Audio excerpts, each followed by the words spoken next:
Taong 1971 sa Fatima sa Portugal, sinasabi nangyari ang isang legendary miracle. Ang 10 taong gulang na batang babae na si Lucia, kasama ang kanyang dalawang pinsan na sina Francisco at Jacinta, ay nagkwento sa mga tao na nakita raw nila ang mahal na birhen sa isang burol. Ayon sa kwento ng mga bata, sinabi raw sa kanila ng mahal na birhen na ito ay babalik sa bundok tuwing ika-13 araw ng buwan.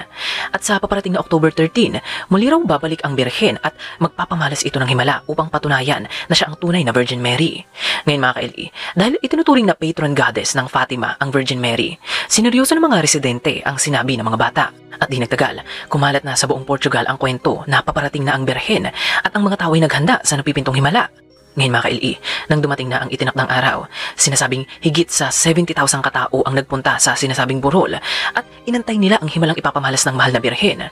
Sinabihan ni Lucia ang mga tao na tumitig sa araw at antahin ang himala ng birhen.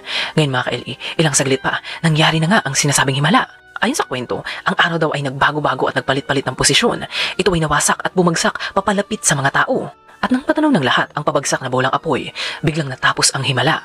Ang araw ay bumalik sa dati nitong pwesto sa kalangitan at sumikat ng mapayapa gaya ng dati. Basically mga ka-LE, ang himala ay ito. Sinasabi nila na nasaksihan daw ng 70,000 katao na ang araw ay sumayaw sa kalangitan at nagpalit-palit ng posisyon. Ngayon mga ka-LE, ano ba talaga ang nangyari sa Fatima noong mga panahong iyon? May nangyari ba talagang himala? Nagpakita ba talaga ang mahal na birhen sa mga tao noon? Totoo bang nagbago ang posisyon ng araw at ito ay nasaksihan ng 70,000 katao? Subukan nating sundan yung idea ni David Hume pagdating sa mga himala para mas mapalapit tayo sa katotohanan.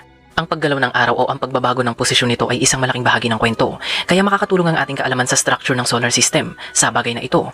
Pero bago yan mga ka-LE, silipin na muna natin ang ating mga posibilidad. Ang una nating posibilidad ay ito. Totoong gumalaw ang araw at nagbago ang posisyon ng araw sa langit at bumalik ito agad sa orihinal nitong posisyon. O hindi naman kaya ang planet Earth ang nagbago ang rotation at posisyon sa paraang nagmukhang gumalaw ang araw para sa mga residente ng Fatima. Ang ating pangalawang posibilidad naman ay nagsasabi na hindi gumalaw ang Earth o ang araw at ang 70,000 katao na nasa Fatima ay sabay-sabay na nakaranas ng mass hallucination dahil matagal nilang tinitigan ang araw. Ngayon mga ka-LE, sa ating pangatlong posibilidad, wala talagang kakaibang bagay na nangyari noong mga panahong iyon. Nagsinungaling ang mga bata na nakakausap nila ang mahal na birhen at ang lahat ng mga bagay na narinig natin sa kwentong ito ay puno ng dagdag bawas, exaggeration at gawa-gawang detalye. Basically mga ka-LE, gawa-gawa lamang ng mga tao ang lahat. Ngayon mga ka-LE, ano sa tingin nyo sa mga posibilidad na ito ang mas malapit sa katotohanan? Alin sa mga posibilidad na ito ang tingin nyo ay mas kapani-paniwala? Mahalagang malaman na ang lahat ng posibilidad na ito ay posibleng mangyari sa ating realidad.